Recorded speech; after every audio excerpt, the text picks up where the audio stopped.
I think we'll start. If you're okay, just to pop yourselves on mute, and then if you have questions, I think Amy will probably do a Q&A at the end, or just pop it in the chat, or just unmute yourself. So Amy is from Goodall Smith Wealth Management, based in Twyford, and Amy is a financial advisor.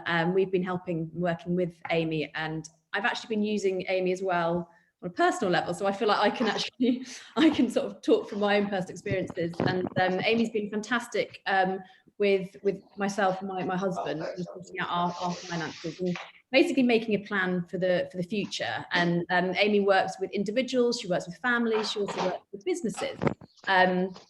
So I will hand you over to Amy, and she's going to really just talk us through creating the principles really of creating a really good financial plan.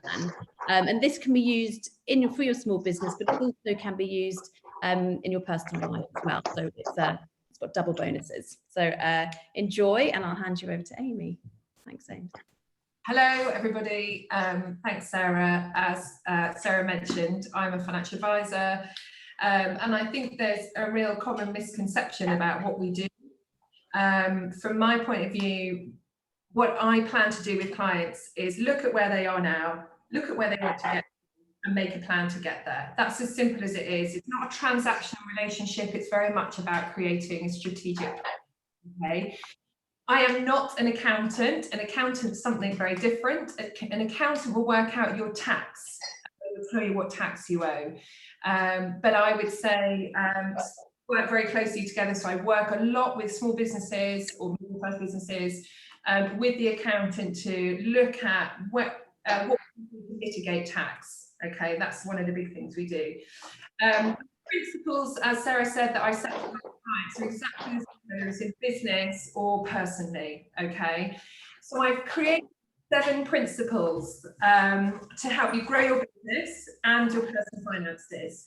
And all of this is to write it down, okay? You've heard people talk about this before, I'm sure, and some of this will not be news to you, but I promise you, if you follow these 7 principles and you write down and you set your intent, you will see a significant difference afterwards. Okay, so I hope you've all got a pen and paper. If not, I have to send you some notes afterwards. Number 1 that I talk through with my clients is about goals. Goals are absolutely a priority. You need to state your intent, whether it's personally or within your business. That's my starting point for any meeting when I'm talking to clients. If you don't have a goal and you don't know where you're headed, you will drift. There's a saying, you have the best ship in the world, the biggest and most amazing ship in the world, but if you don't set its destination, it will just drift around the world. So make them smart, be, specific, measurable, attainable, relevant, and time-based. But you always start with your goals in your business or personally. Start what you're trying to achieve. Okay, that's the first one. I'm not going to hammer on about that. I'm sure as business owners, getting to where we get to, we know about goals. We've written them before, but write them down is absolutely the key here. So the next step would be looking at a sensible cash flow. So you really, really have to understand your costs. You have to know what are your fixed costs, direct debit every month, what doesn't change, your rent, etc. They're the things that don't change. And then also look at the costs that do change every month. So they're the variable costs. And these will often increase depending on your business. The more you sell, the more your costs increase as well. And I'll talk a bit more about that later on. And again, you can use your cash flow to set your goals as well. So if you know what your outgoings are, you know you need to sell X number of shoes to each day, each week, each month to achieve that goal. So know then break down your selling goals, if you like, in order to know how much you need to sell in order to clear your costs. And I think I've talked, I talk about this quite a lot with clients. A lot of clients will come to me and I'll say, what's your expenditure each month? Don't know. And it's exactly the same as home as it is in your business. That gives you the control to enable to go forward. So it's really important to track your expenditure. Very, very few of us do it. Start, like I said, with your direct debits and your standing orders. That's a really simple place to start. They're your fixed costs generally. And things like know what your how many, what your expenditure is for business meetings. Include those in your costs. Sarah and I have joked about this before, but I have Costa opposite my office, and I mean, I cannot tell you, I started tracking how much I spend in Costa every month, and I'm ashamed to say it's in the hundreds, okay? It is terrible, because I will have a client meeting and sometimes we'll say, oh, do you want a Costa? Or we'll go and have a Costa, or I'll buy the team a Costa. And it is something I'd never tracked before. So you have to track everything, all your costs. Not things you think, well, I'll just pay for that myself, or I'll just take some envelopes from home because I've already paid for them. You need to know exactly what your costs are, and that's really, really clear. I would say another big expenditure here is Amazon, bits and bobs on Amazon. I have so much stationery and things that arrive from Amazon, and it's too simple. Pick up your phone, oh, I need some more, and buy it, and not tracking that. And again, I know these are really basic principles, but knowing your cash flow is absolutely key to being successful. So that's the second key principle, okay? The third thing then is smart budget allocation. It's similar to cash flow, but once you know what you have available to spend, you now need to know where you're going to spend it, or perhaps save it, okay? So your company will have a burn rate for each month, quarter, year, for product development, marketing, customer support, whatever it might be. And you need to make sure that the amount you dedicate to each of those functions reflect their importance. So for instance, for me, what's more important, keeping my clients, getting new clients, or nurturing my referral partners? And for me, my key is nurturing my existing clients. It's much, much harder to get new clients than it is to keep them. So my budget allocation for nurturing new clients is relatively high. As Sarah will know, we're just sending everyone some sunflower seeds, which we do every year. So I do a lot for my clients because I care about them. They need to know how much I care about them. And it's key to me that I look after them. New clients is obviously a really important area, but it's the decision of getting a new client is so much harder than keeping an existing one. So again, know your costs and then set your budget accordingly, and stick to your budget and review it quarterly or monthly or whatever you see is important. This is the same personally. In fact, I had a call this morning with a young daughter of a client of mine. She's very young, she's very early 20s, and she doesn't really know where to start. So I said to her, you must have a Monzo account. Okay, a Monzo account, for those that don't know, is a bank account, just like any other bank account, but it just has a snazzy app, okay? It's a bright yellow card. Anyway, I set up a Monzo account. And you can just allocate money into pots. They're not separate accounts, but they are just ring-fenced little pots. So every month I put an amount towards holidays, because I never used to budget for holidays and go, oh, I don't know where I'm going to find those thousands of pounds to take my children on holiday. So I budget a bit amount every month for holiday, a bit for personal care, a bit for Costa, a bit for house expenditure, whatever it is. And I at the beginning of each month, the money comes in and they just get put into the little pots. And that is my budget. And it doesn't mean I have to spend all my budget, but it means I'm not overspending on that. So I have some for clothes. I have one also, gosh, you're going to think I'm all a complete control freak, but I also have one for gifts, because that's another thing, when the kids go to parties and things. I don't know about you, but I think it's another 15 quid on that, and a £5, and buying the card is £2.50. And my daughter's class have got it right. They all make each other cards for their birthdays, which I think is a great idea. So I'm adopting that as well. So making that budget is so key, be it in your personal life or in your business. And I know these are fundamentals, but they are absolutely key to success. Okay. Number 4, then, I hate to say it, is making necessary cost reductions.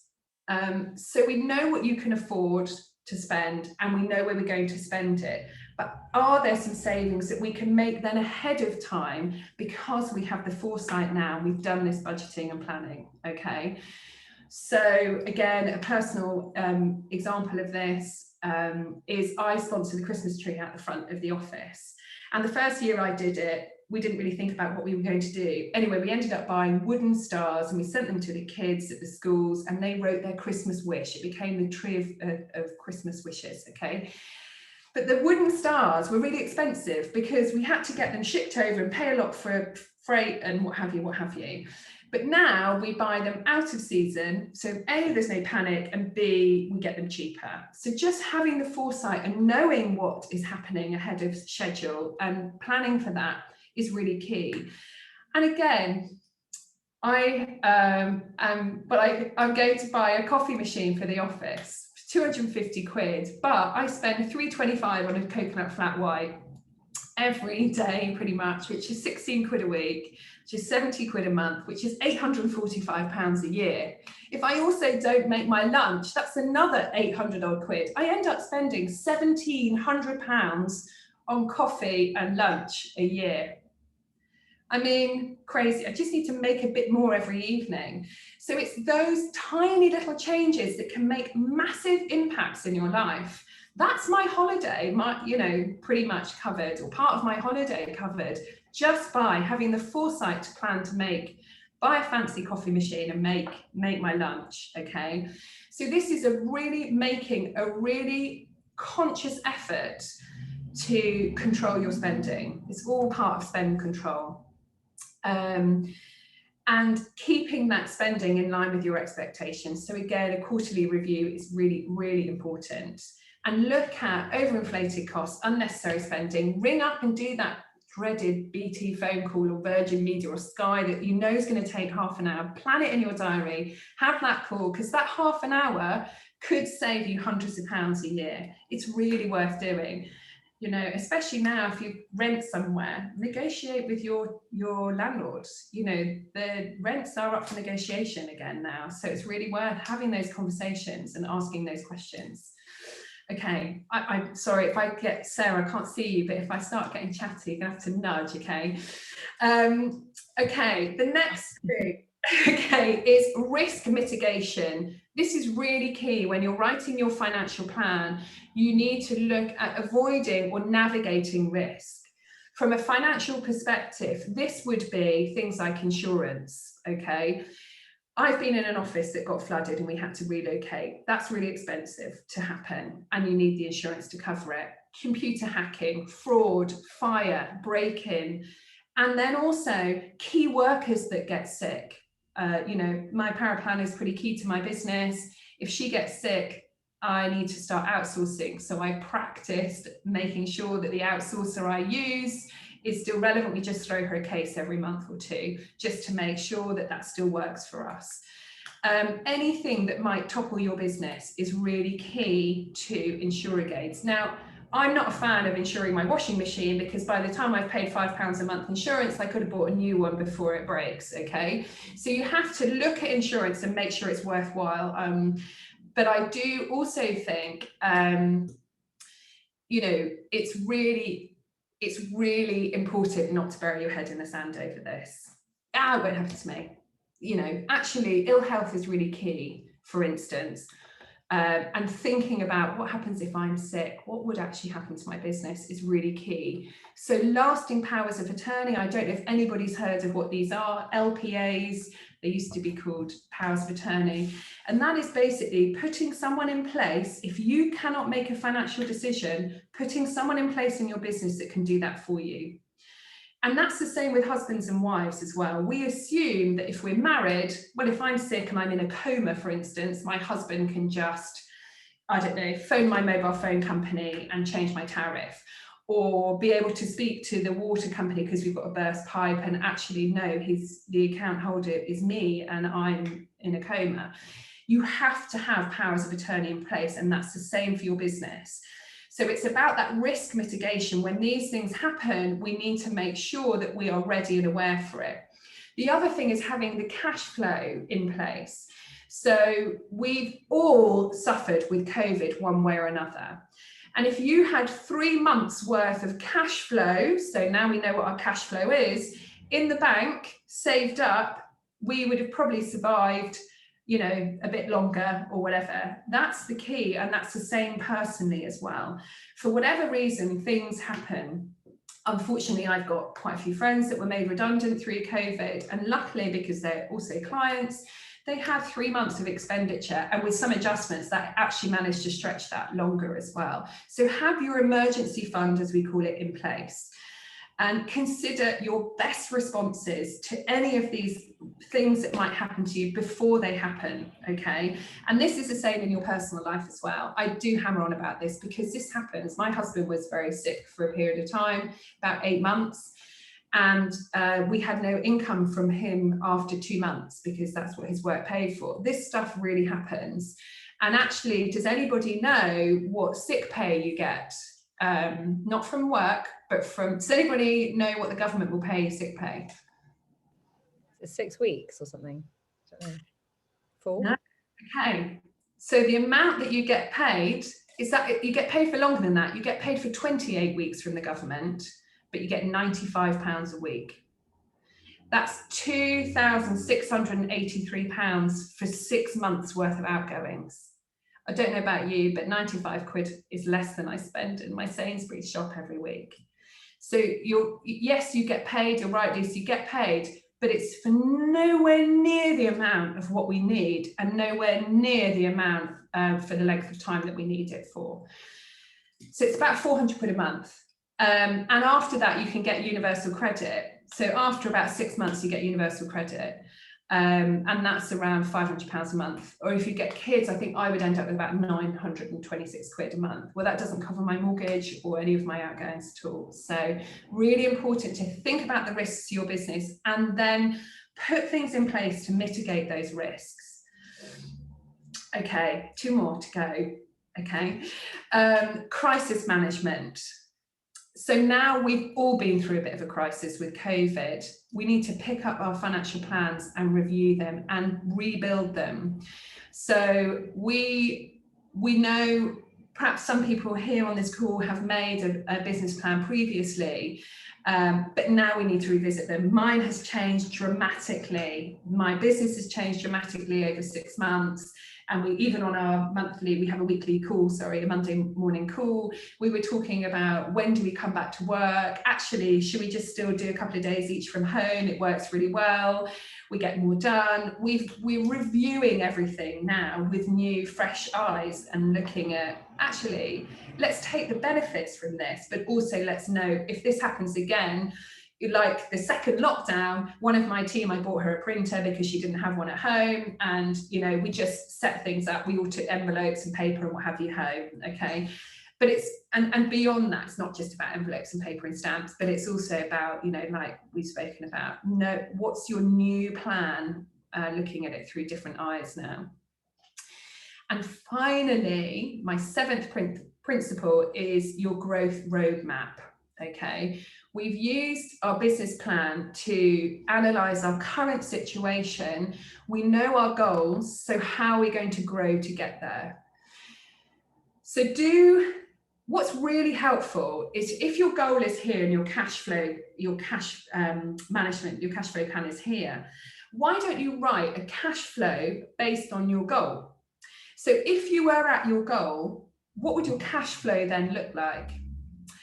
And check that and really honestly take the time to do that, because what you might realize is that you burn through your money way quickly, and actually you can't meet those growth targets because your business can't adapt to do that. For instance, I don't know, let's think about making candles. Okay, you make a candle and you sell it for £10.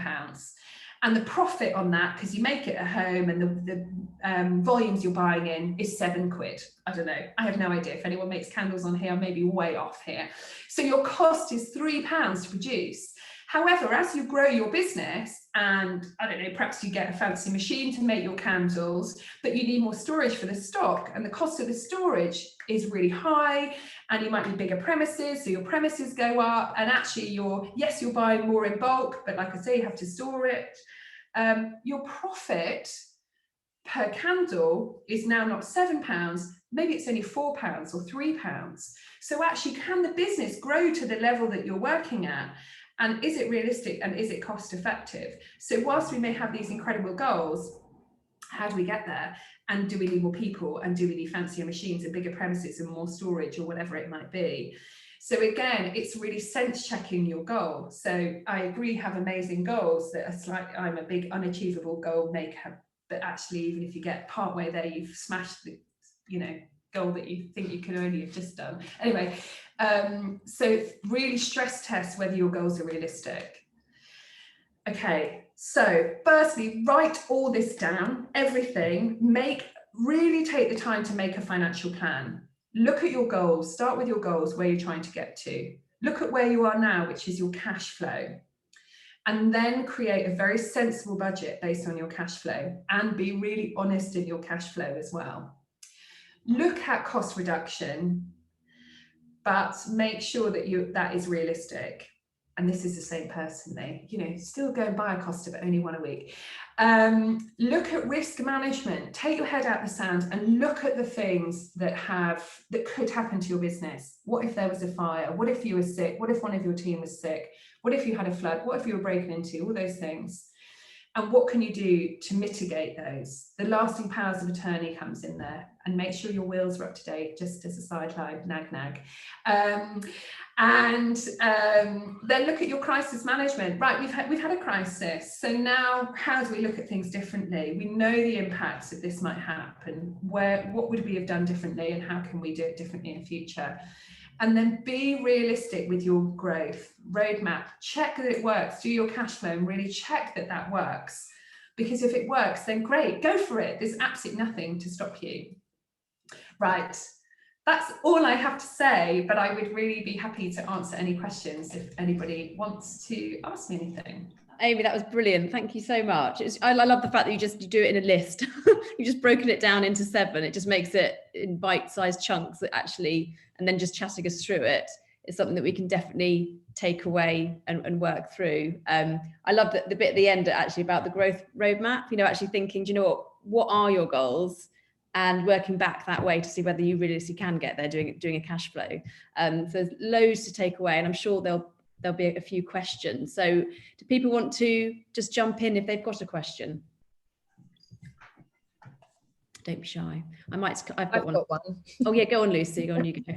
So I struggle a bit with, and actually, what actually is the cost of selling the product versus, so there's going to be costs that are just there, like the fixed costs, obviously. So the lights are on, the electricity's on, whatever. But if you then sell a product, so the way I would try and work out my profit on the product would be, okay, well, I need an envelope and I've got some bubble wrap and I've got some sellotape and it's really basic, and then the actual pot that the product goes into, and then the ingredients and the labor to make it and the labor to pack it.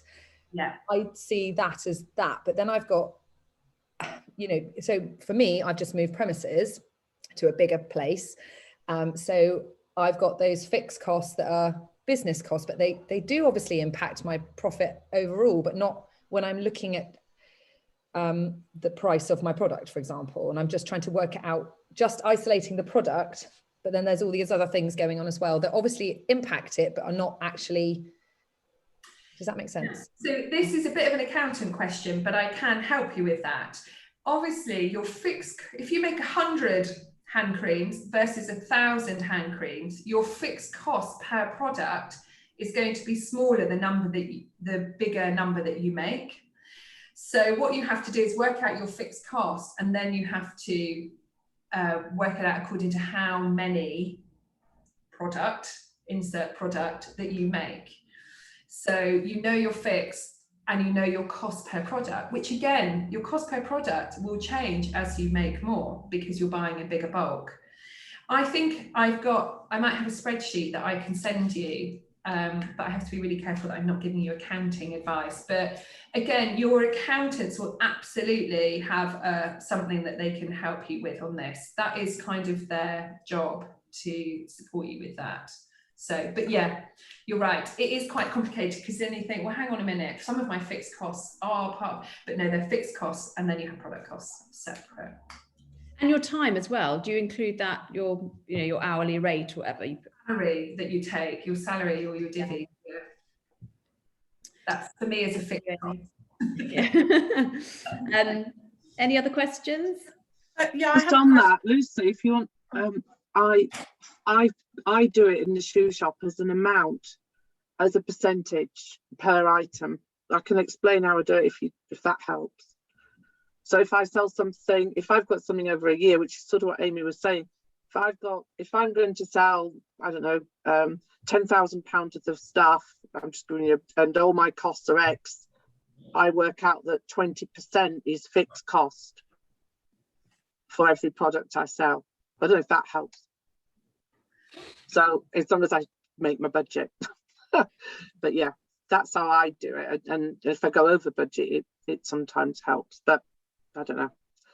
I've a quick question. You mentioned something earlier, Amy, and I'm just thinking about the some of the risk management stuff, because I've got a website now which I didn't have before, which is run by someone else. Would I be expected to follow that risk management, or would because I'm actually using a package, do they cover the risk management? I would say it was them. If they're managing your website for you, then they should absolutely mitigate all your risks for you. We do the website, but it's Shopify, so they do all the it's a package. We bought the package and we then use that as pack, if that makes sense. Nicola, you might know about that. I don't know. ACR. Right, okay. I think it's right. your responsibility to make sure that you've got the right legal Yes. documents on there and things like that. And also that you've got the, I mean, the risk is what, the Shopify go out of business and it goes down, or is the risk whether or not your site's secure? Your site should be secure, but that's your responsibility to make sure that Shopify make it secure, because there are people that might choose not to have it secure. So right. It was just when you mentioned the risk management and the website, I thought, oh, I'm not sure I've got that. Yeah. I think it's your responsibility. Okay, thank you. I think, sorry. There's a question about power of attorney in the chat. Shall I pick that one? Yeah, please. Yeah. I was just about to ask that. Yeah, I was interested in that because I just assumed it would go to another director, but I haven't done anything about it. Not necessarily, depends on how many signatories that you need, because ultimately they don't have the power, they don't have the ability to give you a decision. So if you have a joint decision-making process, you need to make sure that the other person is able to give you a decision, and if they're not, then you may not be able to make a decision going forward. It's similar as well if you have joint bank accounts with your husband and wife or partner, you and your partner, your joint accounts might be frozen if one of them is sick and has not got capacity, because they have not given authority for you to take the money out of the account. Honestly, wills and power of attorney are fundamentals that need to be ticked off your list. Get them off your list. It is a painless process if you get the right person in front of you. I don't do them, but I can introduce you to good people.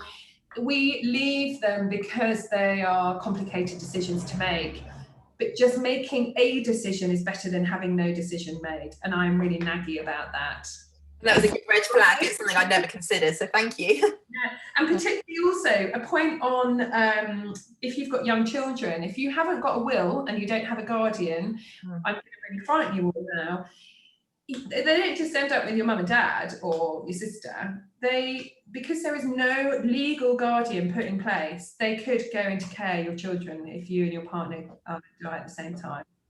Please, please, please, please, everybody get your will done. It's so easy. Just tick it off the list. I've just done it through Amy's recommendation, and I feel so much better. And he's really, the person we went through is really thorough. We went through every different scenario. I think I got killed several times. I think I got killed more than my husband. But anyway, just to work out all the different scenarios of things. And I feel so much better. It's done. It's one of those things that you don't particularly want to do it, but it needs to be done just, for security. Amy, can I ask a question? Yeah. I'm Ruth from Cucumber Candles. I used to be quite good at keeping. Sorry, yeah. I used to be quite good at keeping a spreadsheet and all my ingoings and outgoings, and it's kind of drifted. What do you recommend? Do you recommend just doing an Excel spreadsheet? Or I know there are all sorts of products you can get, but I kind of feel like, am I then spending out even more money on, is that adding to my costs? Or do we just keep it simple? If you can make it work on an Excel spreadsheet, I would stick with that. Although, I mean, I use Xero for my accounting. Right, yeah. And I find it to be just so much simpler. Plus my accountant can look in and say, what have you allocated? What is that you've allocated there? I don't really know what it's doing. You know, so, you know, it's quite nice to have that second set of eyes.